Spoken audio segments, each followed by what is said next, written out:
Well, since October 7th, the Hamas attacks, there's been a growing number of anti-Semitic incidents right here in the United States and then around the world. Joining us for more on this is Rabbi Abraham Cooper. He's the Director for Global Social Action at the Simon Wiesenthal Center. And Rabbi, thank you so much for being with us. Gordon, thank you for having me, and thank you for being there and being the truth teller. You'd think the atrocities by Hamas would have sparked sympathy for Israel, for the Jewish people, but in many parts of the world, we're actually seeing the opposite. Why the explosion of anti-Semitism? Well, you know, it's interesting. In the first few days, I had a number of interviews from journalists from Europe, all of whom said they were sympathetic, supported a two-state solution, sympathetic to the Palestinians. But I kept hearing, you know, I didn't sign on for this. We were hoping and anticipating that supporters of the Palestinian cause would be revolted by what they saw, what we all saw. These were worse than Nazis. The Nazis tried to erase their crimes, and they were broadcasting their crimes. I think, in large measure, the shock troops for the mainstreaming of the narrative of Hamas, genocidal, anti-Semitic hate, turn out to be student groups across campuses in the United States with the support of some of their professors. And frankly, in terms of most college presidents and chancellors, AWOL. So they quickly, you had these massive rallies already in London, in Germany, and then on campuses here in the States, which quickly shifted and focused on this narrative, genocidal narrative of hatred of Jews. And remember, since even before COVID, we've had a spike in anti-Semitic hate crimes. A lot of it was fueled and is fueled by social media, by TikTok, by Telegram. That's already been in place. But the explosion of hatred and the embrace of the inhuman massacres and everything else that's going on, and the silence of NGOs, women's groups saying nothing about the rape of Israeli women. You can go right down the list. UNICEF, 40 Israeli infants, murdered, not a word. But I think for us, the main crossroads in trying to push back, at least in this part of the phenomenon, really is going to be the college campuses.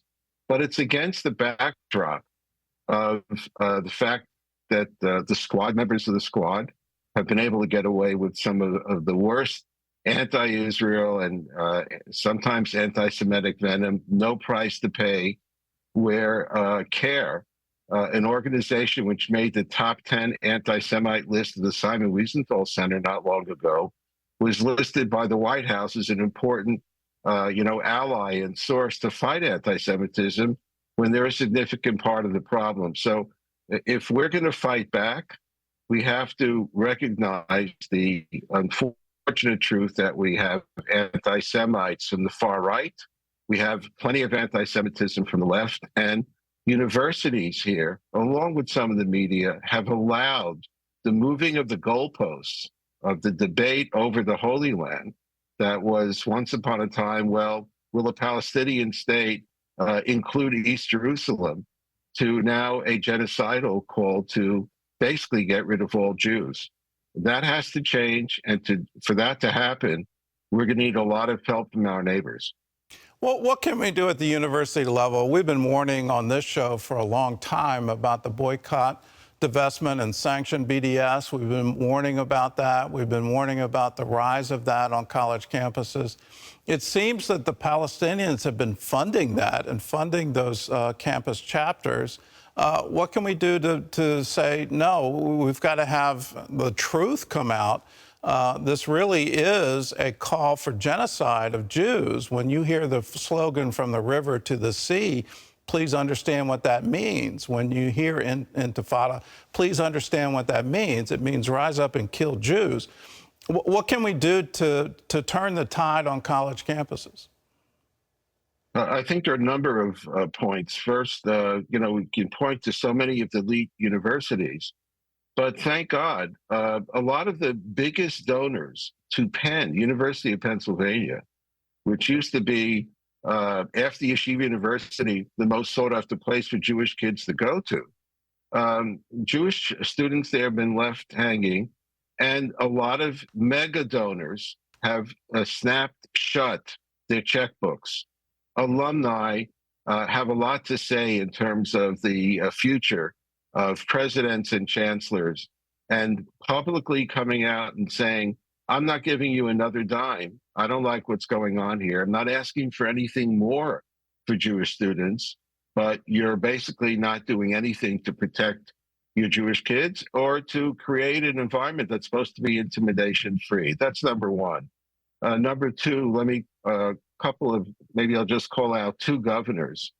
Ron DeSantis, very creative, went after to defund and basically push off campus the Palestinian group based on some of the anti-terror laws that they had down in Florida. The governor of New York, Ms. Hochul, just went up to Cornell yesterday to stand with the Jewish students to let everyone know that these threats of violence and rape and all the rest is not going to be put up with. So we need all the governors of all 50 states, and that means also the regions and those and the budgets. We need a message to go out to the elites like Harvard and Yale, but also state schools. In California, we've had a disastrous situation with the UC system and very big disappointments with University of Southern California. It's just a national issue, and we have to focus our attention on the purse strings and on the political implications. It's going to be a long haul here also. It will not be turned around in a day. But I also think, and I know that you reported it, that and maybe a lot of Americans don't understand it. I'm here in Tokyo and they don't get it at all. This isn't just round 4 or 5 between Hamas and Israel. What Hamas did on October 7th was show that they're Nazis. And all of the backbiting and debates and name calling between Jews in the state of Israel and frankly here in the United States, that disappeared in a 24-hour period. And right now, all of those ideological differences aren't important. What is important is to eradicate Hamas. And here at home, it means we have to have a reality check where we're not going to allow Palestinians have every right to express themselves. And if they want to have their state, a two-state solution, whatever it might be. But going around and screaming and threatening your neighbor, this is not Jabalia. It's not the West Bank, and it's not an UNRWA school. This is the United States of America. And when you're on a campus, many people are also on scholarship, you learn how to deal with people who have different views than you do. But American Jewry is not going to be dealing with people who've endorsed, absorbed, and pushed the Hamas narrative. That's the red line that we're not going to let them cross anymore. Well, Rabbi Abraham Cooper, thanks for being with us. We just saw a sign on your feed that we're running out of time. Oh, there, you're back. You're back without the sign now. Final question. As a rabbi, what do you tell people, both Jews and Christians? We've seen the face of evil here, and we've said for a long time, never again, but here it is happening again, and it's happening now. What do you tell people to encourage them? Well, first of all, people of faith, you have to buckle up and prove that you're a person of faith and show it to your kids and grandchildren and not forsake Israel, get back over there. But I think in the broader sense, what we've experienced now across American campuses is that we've had generation of kids raised that there is no good or evil, absolutely. It's like a multiple choice question. It's how you feel. No, Hamas is just shown horrifically over the, murdering and maiming those innocent people on Simchat Torah. Yes, there is absolute evil in the world, and it's up to every generation to decide whether or not you're going to join the fight against it, or you're going to stand on the sidelines and hope and wish for the best. The one lesson we should learn from the show-off from the Nazi Holocaust is there are no bystanders. You're either going to fight evil or you'll be consumed by it. Well said. We are going to be strong and courageous. We're not going to be afraid or dismayed. We're going to stand with you, and please stand strong. These are trying days, and we appreciate you. God bless you, Gordon. Wish we can have a 1,000 like you out there. But we at the Jewish community appreciate everything you've done and will continue to do. Thank you. Thanks for being